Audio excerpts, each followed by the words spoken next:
এইখানটাতে বসে বসে একটা পাখির কাণ্ড দেখছি। দেখো ঘুঘুটা কি করছে, আসছে, এসে না এইখানে প্রচুর তো ঘাস রয়েছে, তো শুকনো ঘাসগুলোকে ও মুখে করে ঠোঁটে করে নিয়ে চলে যাচ্ছে।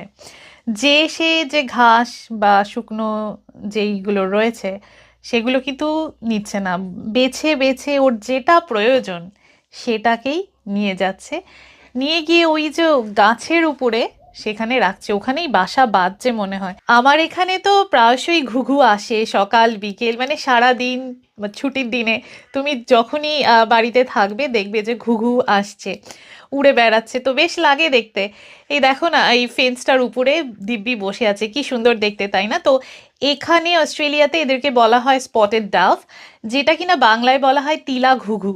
তো মজার ব্যাপার হলো মিড অফ 19th সেঞ্চুরিতে অস্ট্রেলিয়াতে এই স্পটেড ডাভ ইন্ট্রোডিউস করা হয় এবং এশিয়া থেকে, পূর্ব এশিয়া থেকে এদেরকে আনা হয়।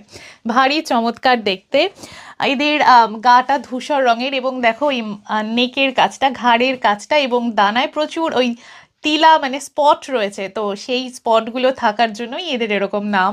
লালচে মেশানো পা, পায়ের পাতা, নখরগুলো বাদামি রঙের, আর চোখটা হলো হালকা লালচে এবং চোখের চারপাশটা ওই গোলটা ওটা কিন্তু বেশ ব্রাইট রেড এবং ঠোঁটটা কালচে, ভারী সুন্দর দেখতে। সাধারণত এরা জোড়ায় জোড়ায় থাকে, তবে কখনো কখনো একা একা দেখতেও পাওয়া যায়। এই যেমন ঘুঘুটা আসছে, এসে নিয়ে যাচ্ছে ওর বাসা বানানোর জন্য যা প্রয়োজন সেই ঘাসগুলোকে ও মুখে করে ঠোঁটে করে করে ওই গাছের উপরে নিয়ে যাচ্ছে।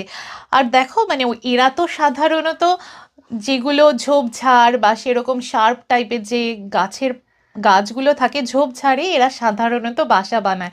আর এই পাতাগুলো দেখো ভীষণই শার্প। এই তো এখানে সাধারণত এরা জানে যে এটা ভীষণই নিরাপদ জায়গা, যে কেউ এখানে ঢুকতে পারবে না, বাসার কোনো ক্ষতি করতে পারবে না, তো সেই জন্যই এই বাসাটা সে এই ঝোপটা বা এই গাছটার মধ্যে কিন্তু বানাচ্ছে। ইউজুয়ালি সাদা রঙের হয় এদের ডিমগুলো এবং 15 ডেজের মধ্যেই ডিম ফুটে ছোট্ট ঘুঘু বেরিয়ে যায়। ভারী চমৎকার। সাধারণত তো এইসব চোখে পড়ে না, তাও আজকে এই ল্যাপটপে কাজ করতে করতে হঠাৎ করে বাইরে চোখ যেতেই মনে হলো আরে পাখিটা কি করছে, তারপরে দেখি এই কাণ্ড। তো ক্যামেরা বন্দি করলাম, ভাবলাম তোমাদেরকেও শেয়ার করি, তার কারণ সচরাচর এইসব তো দেখার সৌভাগ্য হয় না। এবং জ্যোতিষ শাস্ত্রে নাকি বলে যে ঘুঘু যার বাড়িতে বাসা বাঁধে তার বাড়িতে নাকি সৌভাগ্য বজায় থাকে, শান্তি বজায় থাকে। তো ভারী চমৎকারী এক দৃশ্য।